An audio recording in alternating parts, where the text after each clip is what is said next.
Hello there. The failure by the Prime Minister on delivering Brexit has left her so toxic that her own party supporters will not mention her name on the doorsteps as the local elections loom.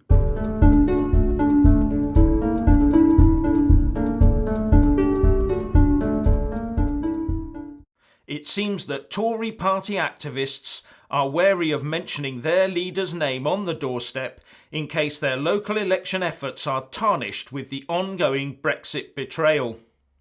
And the Express reports Jan French, chairman of a local Conservative association in the Cambridgeshire constituency, as saying, "I don't talk about her at all. As far as we are concerned, these are local elections and they are nothing to do with national politics.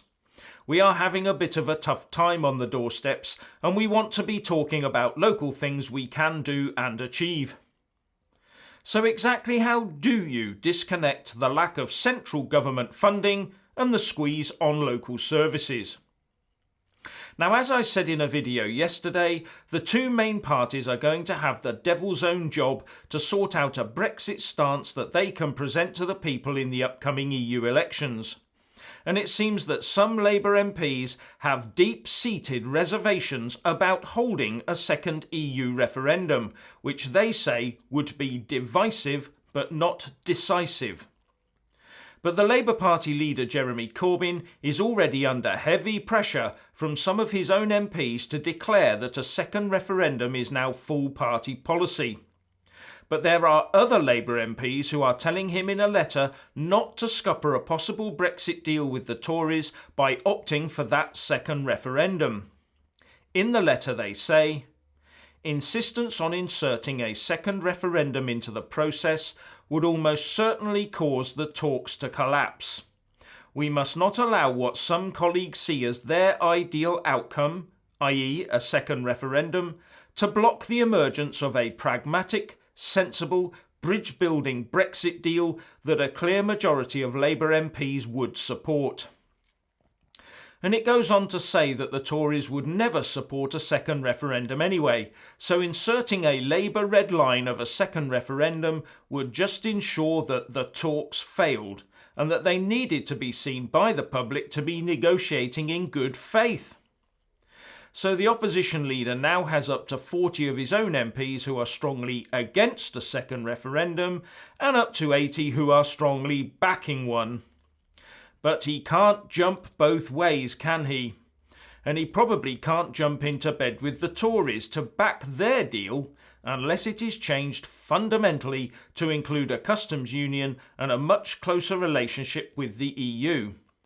And the Tories do not look like breaching those red lines of theirs anytime soon. To be honest, I'm not sure there is any overlap whatsoever in this Tory versus Labour Venn diagram. Now, that arch-Brexiteer Tory MP John Redwood has been busy. Firstly, he sent a letter to his party colleague, the Attorney General Geoffrey Cox QC, asking the good lawyer to confirm several of the nasty little anti-UK points included within the withdrawal agreement treaty document. In his letter, to which I've left a link in the descriptions box below, he lists several articles within the withdrawal agreement, together with the nasty little surprises that emanate from each one of them. Well worth a read. And it will be interesting to see the reply from the Attorney General, if he ever does so. John Redwood has also stated the obvious in his blog, by saying that the Labour and Conservative parties should avoid the EU elections. And he goes on to point out that pro-Brexit parties are polling at 34% of the vote, and anti-Brexit parties are on 29%. Redwood also says that the two main parties garnered 82.4% of the vote in 2017 in the snap general election, but the latest poll shows they have lost 55% of that support.